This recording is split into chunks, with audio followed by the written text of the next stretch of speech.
দুর্ঘটনায় সাবেক প্রধানমন্ত্রী শেখ হাসিনার মৃত্যু হয়েছে। বুধবার সকালে এই দুর্ঘটনা ঘটে, এতে আরও 19 জন আহত হয়েছে। পুলিশ জানায় নিহতদের মধ্যে 3 নারী, 1 শিশু রয়েছে। লখনৌ আগ্রা এক্সপ্রেসওয়েতে বিহার থেকে দিল্লিগামী একটি দ্বিতল বাসের সাথে একটি লরির সংঘর্ষে এই দুর্ঘটনা ঘটে। আহতদের হাসপাতালে নেওয়া হয়েছে, বেশিরভাগের অবস্থায় আশঙ্কাজনক। কি অবস্থায় আছেন শেখ হাসিনা হয়তো আর জীবিত নেই, তিনি মৃত্যুবরণ করেছেন। ইন্না লিল্লাহি ওয়া ইন্না ইলাইহি রাজিউন। আওয়ামী লীগের সভাপতি শেখ হাসিনা কিছুক্ষণ আগে মারা গেছেন। তাদের অবস্থায় আশঙ্কাজনক। কি অবস্থায় আছেন শেখ হাসিনা হয়তো আর জীবিত নেই, তিনি মৃত্যুবরণ করেছেন। ইন্না লিল্লাহি ওয়া ইন্না ইলাইহি রাজিউন। আওয়ামী লীগের সভাপতি শেখ হাসিনা কিছুক্ষণ আগে মারা গেছেন। এখন ব্রেকিং নিউজ হচ্ছে, কোনো অনলাইনে ইতিমধ্যে পর্যন্ত আর ফেরা হলো না। হাসপাতাল থেকেই চিরনিদ্রায় এক সময়ের দাপুটে নেতা, আলোচিত সমালোচিত সাবেক প্রধানমন্ত্রী, তিনি বাংলাদেশের সাবেক প্রধানমন্ত্রী শেখ হাসিনা। শেখ হাসিনার মৃত্যু আর চাপিয়ে রাখা সম্ভব হয়নি। দল আওয়ামী লীগের চক্রান্ত ছিল শেখ হাসিনা 5 দিন আগে মারা গেলেও সেটি ধামাচাপা দিয়ে নেতাকর্মীদেরকে চাঙ্গা রাখবে। কিন্তু এবার বেরিয়ে আসলো চাঞ্চল্যকর তথ্য। ইন্ডিয়ার গণমাধ্যম থেকেই প্রকাশিত যেই ট্রেন দুর্ঘটনা ঘটেছে সেখানে উপস্থিত ছিলেন শেখ হাসিনা এবং তিনি হসপিটালে চিকিৎসাধীন ছিলেন এবং সেখান থেকেই তিনি দুনিয়ার মোহ ত্যাগ করেছেন। এবং যে কনফারেন্সে শেখ হাসিনাকে যুক্ত হওয়ার আহ্বান জানানো হয়েছিল সেটি আগেই রেকর্ড করা ছিল এবং সেই কনফারেন্সে পূর্বে রেকর্ড করা ভিডিওটি প্লে করে শেখ হাসিনার জীবিত থাকার বিষয়টি নিশ্চিত করেছিলেন। কিন্তু ইতিমধ্যে সেটি যে পূর্বের রেকর্ড করা ছিল সেটি প্রকাশ পেয়েছে। এবার শেখ হাসিনার মৃত্যু নিয়ে চাঞ্চল্যকর যে তথ্যগুলো রয়েছে সেগুলো এক এক করে দেখতে থাকবেন। আপনিও শেখ হাসিনার মৃত্যুতে খুশি কিনা কমেন্ট অপশনে জানাবেন। চলুন দর্শক, আমরা সম্পূর্ণ ভিডিওগুলো এক এক করে দেখে আসি। ভিডিওতে লাইক দিয়ে নিজের মতামত লিখতে থাকুন। তো স্বৈরাচার শেখ হাসিনার মৃত্যু নিয়ে হঠাৎ করে গুঞ্জন শুরু হয়েছে। গতকালকে থেকে অনলাইন অফলাইন বিভিন্ন জায়গায় আলোচনা শুরু হয়েছে যে আদতে শেখ হাসিনা বেঁচে আছেন না মারা গিয়েছেন, কি অবস্থায় আছেন, এটা এখন জনগণ জানতে চায়। এর কয়েকটা অন্যতম কারণ হচ্ছে, শেখ হাসিনার মাত্র 2 দিন আগেও লন্ডনে একটা ভাষণ দেওয়ার কথা ছিল, যেই ভাষণটা জনগণ মনে করেছিল যে তিনি সরাসরি লাইভে এসে সেই ভাষণটা দিবেন এবং তাকে সংযুক্ত করা হবে সরাসরি স্ক্রিনে। কিন্তু তার একটি অডিওর মাধ্যমেই সেখানের সমাবেশকে সমাপ্ত করতে হয়েছে এবং অডিওটা তিনি কোথায় বসে দিয়েছেন, কিভাবে দিয়েছেন, আদৌ অডিওটা সত্য কিনা, এটা নিয়ে এখন লন্ডনের আওয়ামী লীগের নেতাকর্মীরা বেশ হতাশ। তারা এখন অনেকেই মনে করছেন যে শেখ হাসিনা হয়তো আর জীবিত নেই, তিনি মৃত্যুবরণ করেছেন। শুধু এই কারণটাই নয়, শেখ হাসিনা বাংলাদেশ থেকে যখন বিতাড়িত হয়েছেন, এই দেশ থেকে পালিয়ে গিয়েছেন। পালিয়ে যাওয়ার পর থেকে আজ পর্যন্ত আমি চ্যালেঞ্জ দিয়ে বলছি, কোনো ব্যক্তি বিশেষ দেখাতে পারবে না যে শেখ হাসিনা তার একটা ছবি, তার কোনো একটা কাজের ছবি কিংবা তার কোনো একটা মিটিংয়ের ছবি কিংবা তিনি এই মুহূর্তে কোন জায়গায় কী অবস্থায় বসবাস করছেন তার পূর্ণাঙ্গ কোনো ছবি কেউ এখন পর্যন্ত দেখাতে পারবে না। এমনকি যেই রাষ্ট্রে থাকেন সে রাষ্ট্রের পক্ষ থেকেও স্পেসিফিকলি তাকে নিয়ে কোনো ধরনের মন্তব্য বক্তব্য দেওয়া হয়নি এবং দিচ্ছে না। সম্পূর্ণ গোপনভাবে তিনি কি আদৌ জীবিত আছেন কিংবা মৃত্যুবরণ করেছেন সেটা এখন জনগণ জানতে চায়। জনমনে প্রশ্ন উঠেছে, জনগণ এখন প্রশ্ন রাখা শুরু করেছে যে হয়তো শেখ হাসিনা আদতেই আর পৃথিবীতে বেঁচে নাই। তার এই অডিওগুলো এই নেতাকর্মীদেরকে মিথ্যা প্রলুব্ধ করে উজ্জীবিত করার জন্য হয়তো কেউ না কেউ বিভিন্ন মাধ্যমে বানানোর চেষ্টা করছেন, বানিয়ে প্রচার করছেন। কারণ এই আওয়ামী লীগ নামক পতিত এই সংগঠনটি শেখ হাসিনার যদি শেষ হয়ে যায় তাহলে তো এই সংগঠনের আর কিছুই থাকে না। যদিও শেখ হাসিনা শেষ হয়েই গিয়েছেন, তিনি আর নেই, তিনি জীবিত থাকলেও নেই, তিনি মারা গেলেও নেই। কারণ তার মানুষদেরকে তিনি রাস্তায় ফেলে রেখে তারপরে 5ই আগস্ট বাংলাদেশ থেকে পালিয়েছে। আমরা কোনো মানুষের মৃত্যু কামনা করি না, কিন্তু আমরা কোনো মানুষ যখন হাজার হাজার মানুষকে মৃত্যুবরণ করায়, গুলি করে নির্বিচারে হত্যা করে, তার জন্য সহমর্মিতাও আমরা দেখাতে পারি না। প্রশ্নই আসে না।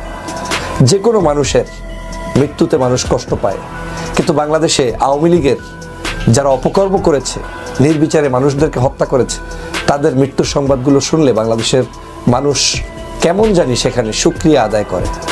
এবং এটা নিয়ে কারো কোনো ক্ষোভ নেই, কারণ সবাই মিলে এটাকে স্বাচ্ছন্দ্য বোধ করে। যদিও এটা হওয়া উচিত নয়, কিন্তু এটা তাদের কর্মের ফসল, কর্ম যেমন তেমনই। আজ যে মৃত্যুর সংবাদটি আমি আজকের আপনাদের সামনে কথা বলছি বা সন্দেহ পোষণ করছি, এটা আমার নয়। এখন অনলাইনের সব জায়গায় ঘুরে ফিরে টকশোতে সহ বিভিন্ন জায়গায় মানুষের আলোচনা শুরু হয়েছে যে আসলে শেখ হাসিনা বেঁচে নেই, তিনি মৃত্যুবরণ করেছেন। প্রশ্নবিদ্ধ এক বিচারের মধ্য দিয়ে আমাদের দেশের উল্লেখযোগ্য আলেমদেরকে ফাঁসিতে ঝুলিয়ে হত্যা করা হয়েছে। আমরা এই বিচার নিশ্চিত না করা পর্যন্ত দুনিয়ার কোন শক্তি নাই আমাদেরকে রাজপথ থেকে উৎখাত করবে। প্রিয় সহযোদ্ধ, আপনারা জানেন ক্ষমতার লোভে অনেক রাজনৈতিক দল আওয়ামী লীগকে মাফ করে দেওয়ার আলাপ তুলেছে। আমরা আপনাদেরকে বলতে চাই, মন্ত্রিত্বের লোভে, ক্ষমতার লোভে, সংসদে যাওয়ার লোভে আপনি যদি মনে করে থাকেন এই আহতরা রাস্তায় রক্ত দিয়েছে এবং এই রক্তের উপর, এই পিচ্ছিল রক্তের উপর দিয়ে আপনি সংসদে যাবেন, তাহলে মনে রাখবেন জাতীয় বেঈমান হিসেবে পরিচিত হবেন। যে আওয়ামী লীগ এখনো পর্যন্ত একটা সরি পর্যন্ত বলে নাই, এখনো পর্যন্ত তার অপরাধ স্বীকার করে নাই, তাদের সাথে কিসের রিকনসিলিয়েশন? তারা ক্ষমা চাওয়ার আগে, তারা ক্ষমা চাওয়া তো দূরে থাক, তারা এখন হত্যার হুমকি দিচ্ছে বিদেশে বসে। কিন্তু আমরা দেখছি মুরব্বীদের মধ্যে তাদের জন্য মায়া হচ্ছে। মনে রাখবেন, যারা এই রিকনসিলিয়েশনের আলাপ তুলছেন, আওয়ামী লীগকে নির্বাচনে দেখতে চাচ্ছেন, আপনারা ক্ষমতামুখী, আর আমরা আহত এবং যারা জীবন্ত শহীদ আমরা হচ্ছে জনতামুখী। যতদিন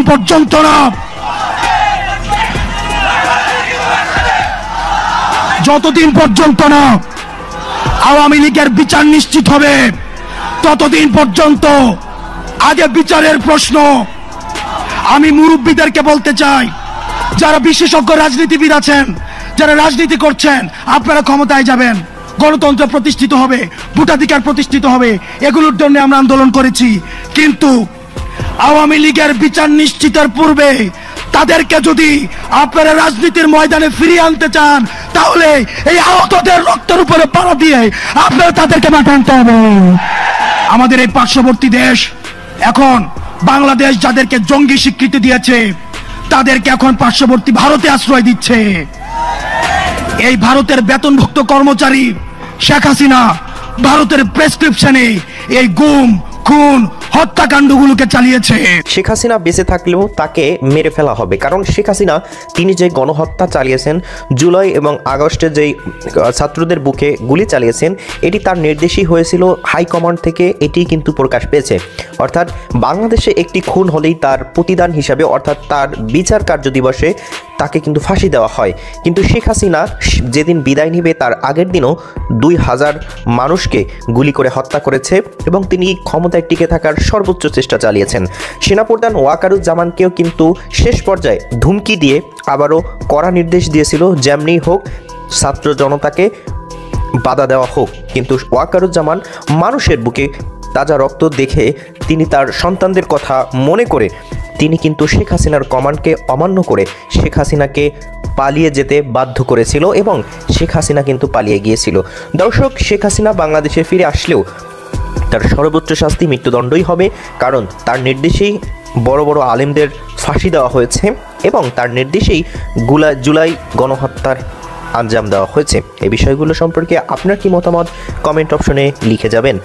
দর্শক, দেখছিলাম আমরা বাংলাদেশের এক প্রতিবেদন, আর সেই প্রতিবেদন থেকে দর্শক বলা হচ্ছে শেখ হাসিনা আগস্টের যখন তিনি পালিয়ে আসেন ভারতে পালিয়ে আসার পরে তাকে নিয়ে বিভিন্ন গুঞ্জন আমরা শুনতে পেয়েছি, বিভিন্ন মিডিয়াতে, ইন্ডিয়া মিডিয়া হোক আর বাংলাদেশ মিডিয়া হোক, দর্শক বিভিন্ন গুঞ্জন আমরা শুনতে পেরেছি। দর্শক, এই যে খবরটা শেখ হাসিনা ভারতে আসার পরে তিনি মৃত্যুবরণ করেছে নাকি বেঁচে আছে, এটাকে নিয়ে নানানটা প্রশ্ন দর্শক সোশ্যাল মিডিয়াতে উঠেছে যে আসলে কি বেঁচে আছে, বেঁচে যদি থাকে তারা কোথায় আছে, তিনি কোথায় আছেন, ভারতে কি রয়েছে, যদি ভারতে রয়ে তাকে সেখান থেকে তিনি কোনো পোস্ট করছে না, ভিডিও পোস্ট করছে না, ছবি পোস্ট করছে না, আদবে কি তিনি ভারতবর্ষে আছে না পৃথিবী ছেড়ে তিনি চলে গেছে।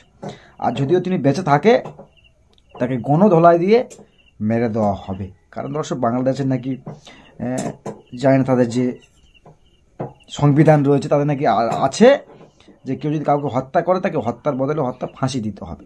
দর্শক তাদের নাকি তাদের সংবিধান নাকি এগুলো আছে দর্শক।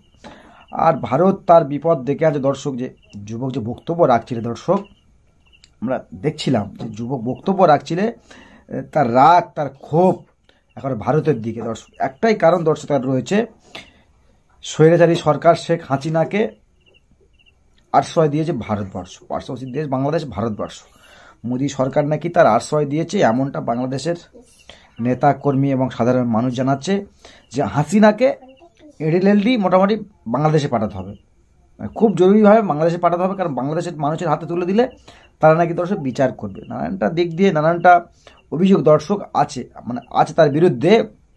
তারপরেও এখনও পর্যন্ত পালিয়ে ঘুরছে, দীর্ঘ 3 মাস হয়েছে তিনি পালিয়ে বেড়াচ্ছে, দেশে ফিরতে পারছেন না। একটা প্রধানমন্ত্রী 2 মাস 3 মাসের অধিক হয়ে যাচ্ছে দেশ ছেড়ে পরবর্তী রাষ্ট্র ভারতবর্ষে রয়েছে কি কোথায় রয়েছে ভালো তিনি জানেন, এখনও পর্যন্ত দেশে ফিরতে পারছে না। আর সেটা নিয়ে ভারতের উপর ক্ষোভ উপরে দিচ্ছে আর কি বাংলাদেশের কর্মীরা।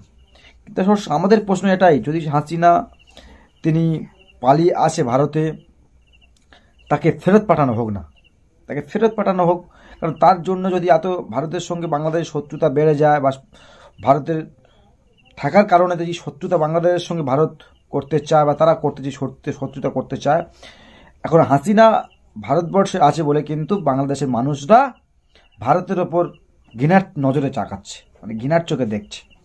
যদি তাকে পাঠিয়ে দেওয়া হয় সেখানে, তাহলে তাদের মধ্যে আমাদের মধ্যে কোনো তো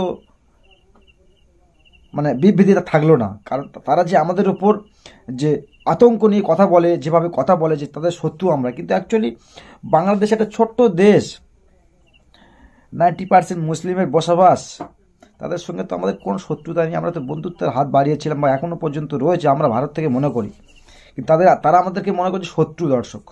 কারণ একটাই কারণ, এই স্বৈরাচারী সরকার শেখ হাসিনা ইন্ডিয়াতে আছে বলে। দর্শক এই হলো আজকের প্রতিবেদন, যে বাংলাদেশের এক রিপোর্ট মাধ্যমে প্রতিবেদনটা করেছে যে হাসিনা নাকি দর্শক মৃত্যুবরণ করেছে, অর্থাৎ ভারতবর্ষে আসার পরে নাকি তিনি মৃত্যুবরণ করেছে। দর্শক কি বলবে জানি না কতটা সত্য খবর, অবশ্যই কমেন্ট বক্সে কমেন্ট করবেন, আর চোখ রাখবেন আপনাদের প্রিয় চ্যানেল ইনসাফ টিভি। সকলকে অসংখ্য ধন্যবাদ জানাই, যিনি আজকের এই পর্যন্ত, বাকি দেখা হবে আগামীকাল ঠিক এই সময়। সকলকে অসংখ্য ধন্যবাদ জানাই।